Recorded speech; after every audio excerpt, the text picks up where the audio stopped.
সব থেকে সহজ নিয়ম, সেটা আজকে তোমাদের সাথে শেয়ার করবো। তো সবার প্রথমে কি করবে, ভালো করে হেয়ারটাকে এরকম প্যাডেল ব্রাশ দিয়ে এইভাবে কম করে নেবে। নেয়ার পর এখানে যে মুসটা নিয়েছি, এটা আমি একটা টাপটের মুস নিয়েছি। ফার্স্টে সবার প্রথমে এটাকে একটু সেক করে নেবে।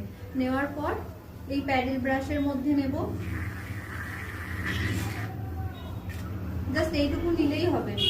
এবার এটাকে কি করব, পুরো হেয়ারটাতে এইভাবে সুন্দর করে আঁচড়ে নেব। প্যাডেল ব্রাশ ইউজ করলে কি হবে, পুরো হেয়ারটাতে হবে।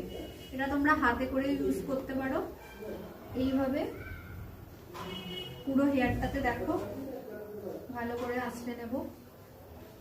নেওয়ার পরে এটাকে কিছুক্ষণ এটাকে ড্রাই করতে হবে। এটা যেটা আমরা লাগালাম মুসটা, দেখো হেয়ারটা অনেকটা একটু মানে ভিজে ভিজে টাইপের হয়ে গেল। এটাকে আগে ড্রাই করতে হবে, তারপরে আমরা হেয়ার স্টাইল করবো বা কার্লি যেটাই করি তারপরে করব।